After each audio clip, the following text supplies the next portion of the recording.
Welcome back. Our number 2 artist was a single mother from Alabama who worked as a beautician to put food on the table for her 3 children. She became the first woman to have sold 1 million copies of one album.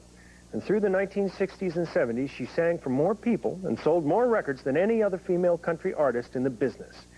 She was a survivor who had a voice like a steel guitar and more than enough grit and determination.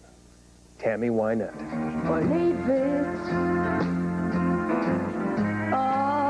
But it's true.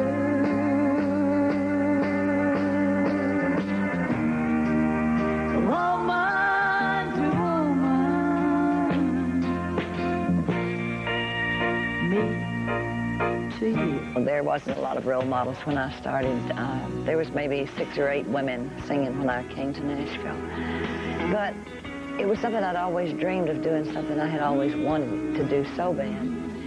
And I would daydream while I was in the cotton fields picking cotton about singing and going to different cities and traveling and being a big star. In 1966, Tammy Wynette left her home in Alabama and drove to Nashville. She was only 24 years old and the single mother of 3 small daughters. She had no money, but she had a voice like no other. Our little boy is 4 years old and quite a little man. And she had that little teardrop in her voice that kind of drew you into the song.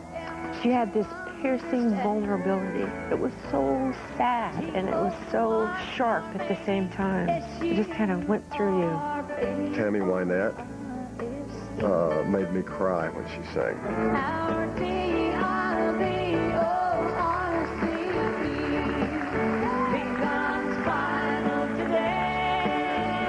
She could just milk a vowel, you know. She could give so much melody to just like one syllable, but it never sounded contrived, really. If you like them, hang it up, pound it up, then you ought to be glad, 'cause your good girl's gonna go bad. Captivated by her voice and her unequaled charm, America could not help but respond to the sorrowful plea they heard in her songs.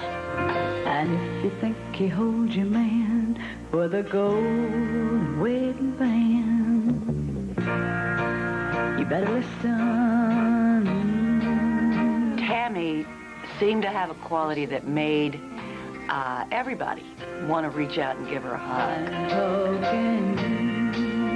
Woman to woman. You knew she'd lived a pretty rocky, hard, scrapping life about just the way she sang and how she told the story. Sometimes it's hard to be a woman. In 1968, Tammy released Stand By Your Man. Some heard it as a sort of anti-feminist hymn, while legions of others celebrated its sermon of loving commitment and uncompromised courage. Not a lot of women can do that. Say to a man, you know, you've messed up here, but I'm going to stand by you anyway. I think it takes a really strong woman to do that. I don't think she was trying to be controversial. I think she was just saying in that moment, you know, times get tough, but I'm gonna stand by this. After all, it's just a man. Stand by your man. Give him times to cling to. Stand By Your Man is one of the biggest selling songs by a woman in country music history. When it's a cold and lonely.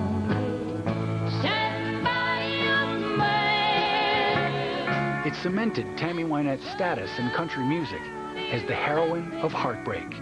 It was like every song was a movie. Every song was a drama. Every song had something different. Though her life reads like a fairy tale, it is the down-to-earth honesty in her voice that tells the true story. I don't want your lonely mansion with a tear in every room. Well, Tammy Wynette is one of the greatest singers in the whole wide world. Tammy Wynette was one of the great singers of all time. And her and I were very close. Very close. We can all claim her as a country music icon, but we have to share it with the world.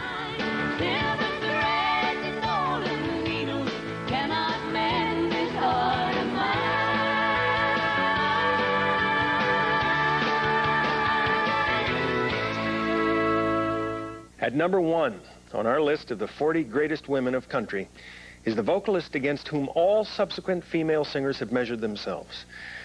In an all-too-brief career of only 6 years, she sang songs with such emotional depth, honesty, and lyrical quality that she may never be equaled. It's easy to understand why Patsy Cline is number 1. I'm always walking after midnight, searching for you. There's one woman whose name evokes images and memories of what country music was, is, and always will be. Her name is Patsy Cline. Well, that's just my way. Patsy Cline, bigger than life. It's a magic that is almost impossible to describe. She was just amazing. She opens her mouth and it just sounds heavenly. Probably the best pipes ever. I stopped to see a weeping willow. Her voice is just, you know, it's like butter. To this day, I think she has, you know, some of the most timeless music, the most amazing voice. Her delivery was so special that people that did not care for country music at all loved that sound because she had this mighty voice that was just heavenly. There was a lot of hurt in Patsy's voice, a lot of heartbreak, a lot of deep love in her voice, and I think she portrayed that. I fall to pieces. When you're listening to those records, that's everybody playing live. There's no overdubs. That is a live performance. Listen to those records with that in mind, and you'll realize that giants walked the earth in those days. Patsy Cline may have sung like an angel, but she could be a devil when it came to her career. Patsy basically said any damn thing she wanted to say. She pretty well called her own shots. She did what she wanted to do. She didn't care what anybody thought about her. She was just out there, hey, I can sing. I'm a girl and I love it. I'm strong, so don't get in my way. Just let me do my thing. She was a lady, but she had the people right there.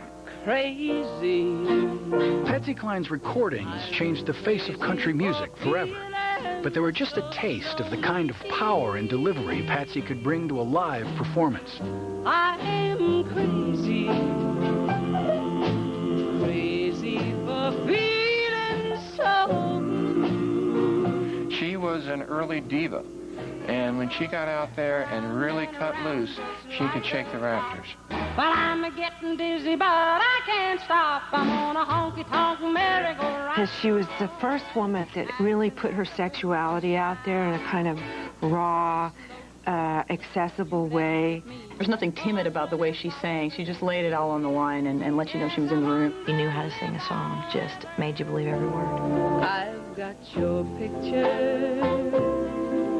She's got you. The stellar career of Patsy Cline lasted only 6 short years. A single-engine passenger plane carrying Patsy and 3 others crashed on March 5th, 1963. The country music community was devastated. Monday morning, I got up and got everything cleaned up in the kitchen and got due off to work, and I went in to call Patsy. And I started to pick up the phone, it rang. Because I was going to say, get your big lazy self up and let's go shopping. And it was my booker. And he said, turn your radio on. I said, why? He said, Patsy's not with us anymore. But I think about Patsy, I think, what would she have been like if she hadn't got killed in that airplane crash? Dreams of you. How much bigger could she have gotten, or what would she have done with her music? It wasn't like, hey, she died in a plane crash and that's why she was a legend. She was a great singer. I think she could have given us so much more. We wanted to look forward to listening to her sing for the next 40 years. I don't really think there's ever been another artist like her. And she'll be around 1,000 years from now. There's nobody ever going to be like Patsy Cline. I loved you. 40 beautiful voices, 40 unforgettable women, and hundreds of songs that have soundtracked our lives. I'm Billy Campbell for CMT 40 Greatest...